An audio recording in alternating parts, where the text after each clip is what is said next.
study about the female reproductive organs in plants. Let me start. The female reproductive organ. और जब हम female reproductive organ के बारे में स्टडी करते हैं तो हम यहाँ पर बात करते हैं पिस्टिल या कार्पल. पिस्टिल और carpel, the female reproductive part which consist of the three structures in it. We can draw a short diagram here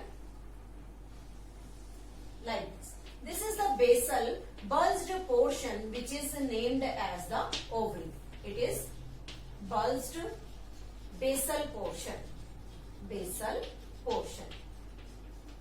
In this ovary there is present the ovules in it. These are the ovules. These ovules are known as megasporangium. And in this megasporangium there is present the embryo sac, which we discussed later in this video. This is known as the stigma. This stigma is known as the landing platform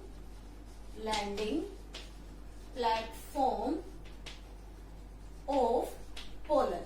कि pollen जब भी pollination के through visit करते हैं through the air, through insect, through the water, तो वो platform पर, इस लैंडिंग प्लेटफॉर्म पर आकर यहाँ पर अटैच होते हैं. This stigma attached to this basal portion by the style, and this style is named as the cylinder stock. This is the cylinder stock which attach the stigma to the ovule. Next आता है कि जब भी हम pistil के बारे में बात करते हैं या कार्पल के बारे में बात करते हैं, तो जो कार्पल्स हैं they are of two types. One is known as apocarpus condition and second is known as syncarpus condition. Apocarpus condition means when the pistils or the carpels are free, means free carpels. And in this syncarpus condition, the carpels are fused. Okay? तो यहाँ पर apocarpous condition में free carpals हैं और syncarpous condition में fused carpals present होते हैं. जब हम बात करते हैं आगे कि जो कार्पल्स हैं उनकी प्रेजेंस पर कि कितने कार्पल्स प्रेजेंट हो सकती हैं, तो वहां कंडीशन आती है multicarpellary and यूनिकार्पिलरी.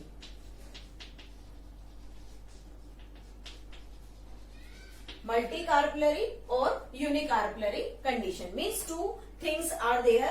One is the multicarpular condition and second is the unicarpular or we can say the monocarpulary situation. तो दो सिचुएशन है multicarpulary और यूनी को हम यहाँ पर मोनोकार्पुलरी भी कह सकते हैं.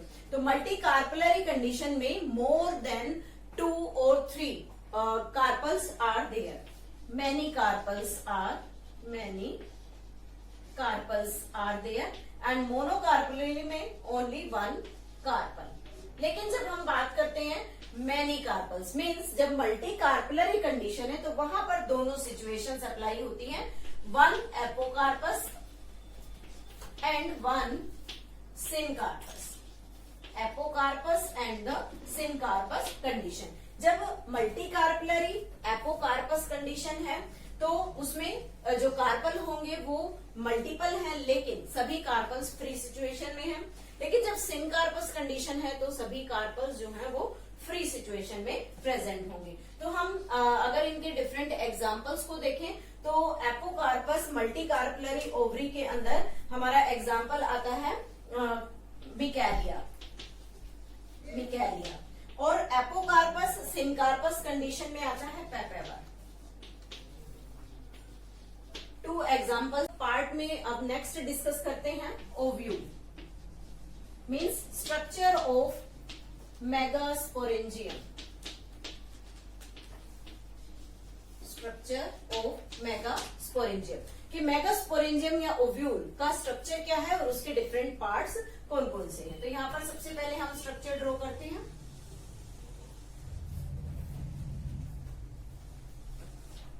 This is the structure of the ovule.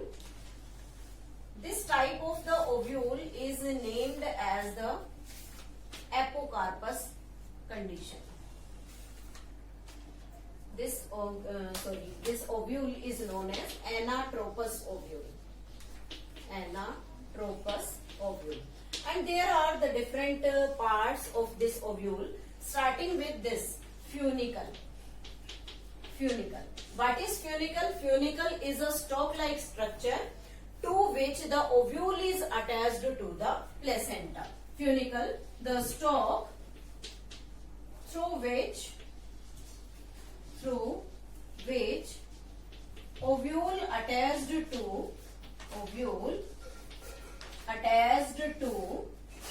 placenta. Attached to the placenta. Next आता है second part of this ovule is named as the hilum. This hilum is fused with